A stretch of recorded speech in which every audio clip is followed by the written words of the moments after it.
We've heard that when everything comes back in, that our government will be a third of the size it was, and You're a tenth. and we've also heard that it might be 13 states, then the rest or would have to rejoin the union at that point, and then their governors and people would be invalid. You know what I mean? They'd have to re-elect everybody and go that route. I've heard that from several people. That's absolutely correct. Very few states, like Texas is the one that did it completely perfectly, but there's not a lot of states other than the original 13 that joined the Union, the Republic, in other words, through a treaty.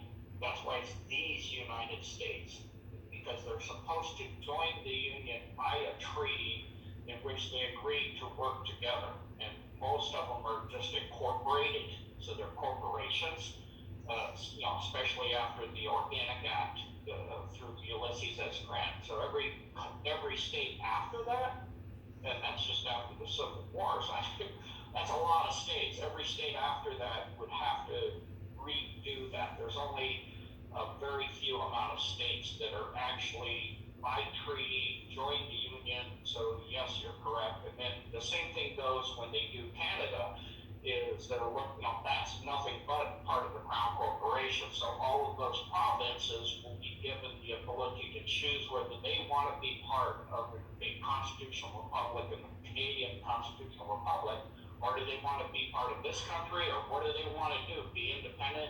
So that there'll be a lot of changes on the American continent as things go, and this comes to light.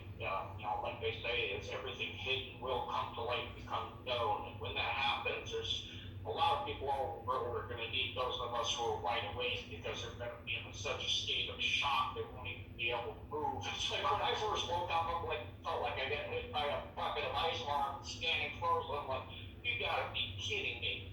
So it's going to be the same for so many people, and there's going to be many referendums and new government situations that will have to be done by the original Constitution, which isn't even the one most people know, the Constitution of the United States, all in caps. That's not the original Constitution.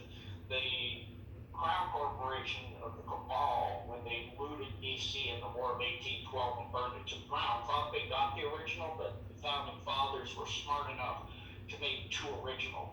So they had secreted away another original, and Trump has that down in Florida, and that's sequestered in a very private, secret place, so that that can't happen again. And that's the Constitution for these United States, for America. And under that, states have to come in by treaty.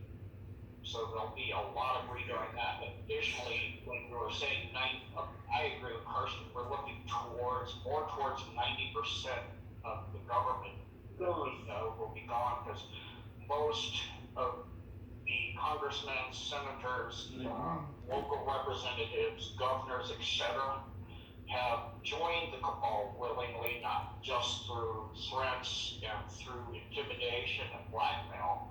And then there's ones that got in there that way originally, but got after many years in loving the billions of dollars and all that, and turned dark too. So it's closing in more. I would say about 87%.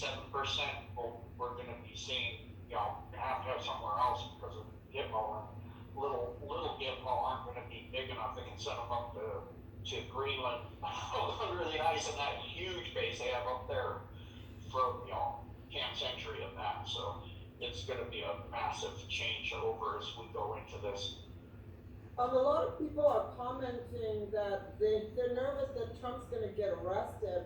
I really don't think so. I think this is the last. They have nothing to arrest him for. They're just trying to. That's the Southern District of New York, the most corrupt district in the United States, that's trying to push all this crap. As you can tell, they're trying to go after his companies. But if you watched my show this morning with